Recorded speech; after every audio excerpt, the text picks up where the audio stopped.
Hello বন্ধুরা, welcome back.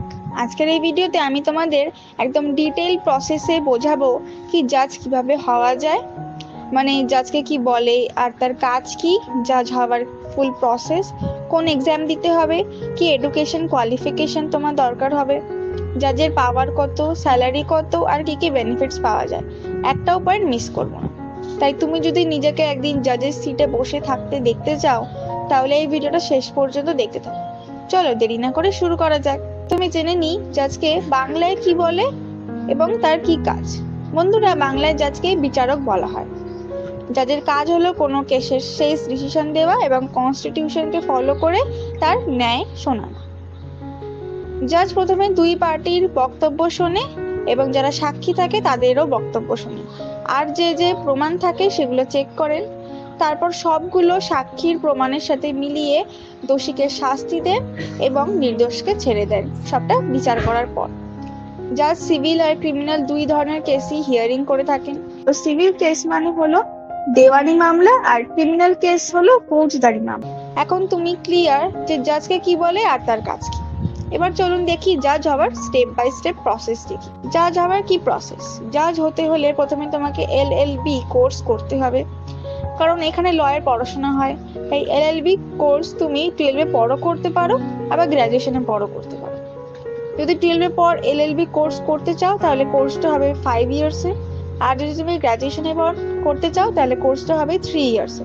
তাই প্রথমে ল কলেজে অ্যাডমিশন নিয়ে এলএলবি কমপ্লিট করতে হবে। এলএলবি কমপ্লিট করার পর তুমি একজন লয়ার হয়ে যাবে। তারপর ওয়েট করতে হবে স্টেট জুডিশিয়াল সার্ভিস এক্সামের ভ্যাকেন্সি আসার জন্য। স্টেট জুডিশিয়াল এক্সামের স্টেপ, যখন ভ্যাকেন্সি বেরোবে তখন তোমাকে অ্যাপ্লাই করতে হবে।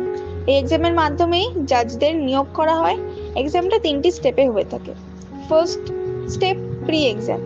এই স্টেজে অবজেক্টিভ টাইপ কোয়েশ্চেন্স থাকে, এমসিকিউ টাইপ, জেনারেল নলেজ আর ল রিলেটেড কোয়েশ্চেন্স থাকে। এটা শুধু কোয়ালিফাইং এক্সাম, মানে মেরিট লিস্ট ফাইনাল লিস্টে অ্যাড হয় না, শুধু তোমাকে পাস করতে হবে। Next step means exam. Pre qualifying করার পর তোমাকে এক্সামটা দিতে হবে। এই স্টেজে ডেসক্রিপটিভ কোয়েশ্চেন থাকে, মানে তোমাকে লিখে আনসার দিতে হবে। Step 3 interview. মেইনস পাস করার পর ইন্টারভিউ হবে।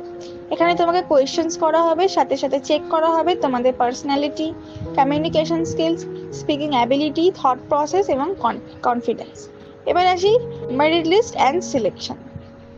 মেইনস আর ইন্টারভিউ মার্কস কম্বাইন করে এই মেরিট লিস্ট তৈরি হয়, আর যদি তোমার এই নাম মেরিট লিস্টে থাকে তাহলে তুমি অফিসিয়ালি একজন জাজ। এবার আসল অ্যাট্রাকটিভ পার্ট, জাজের স্যালারি আর বেনিফিটস। ডিস্ট্রিক্ট জাজের প্রায় 2,24,000 টাকা পার মান্থ, হাইকোর্টের পার মান্থ 2,25,000 টাকা পান, সুপ্রিম কোর্টের জাজ প্রায় 2.5 লাখ টাকা পার মান্থ পান।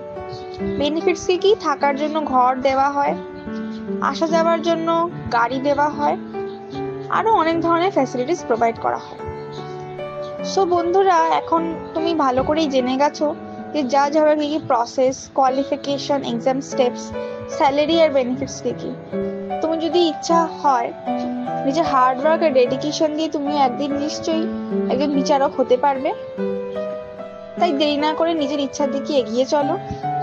ভিডিওটা ভালো লেগে থাকলে লাইক করো আর চ্যানেলটিকে সাবস্ক্রাইব করতে ভুলো না। নেক্সট ভিডিওতে আবার দেখা হবে। ধন্যবাদ।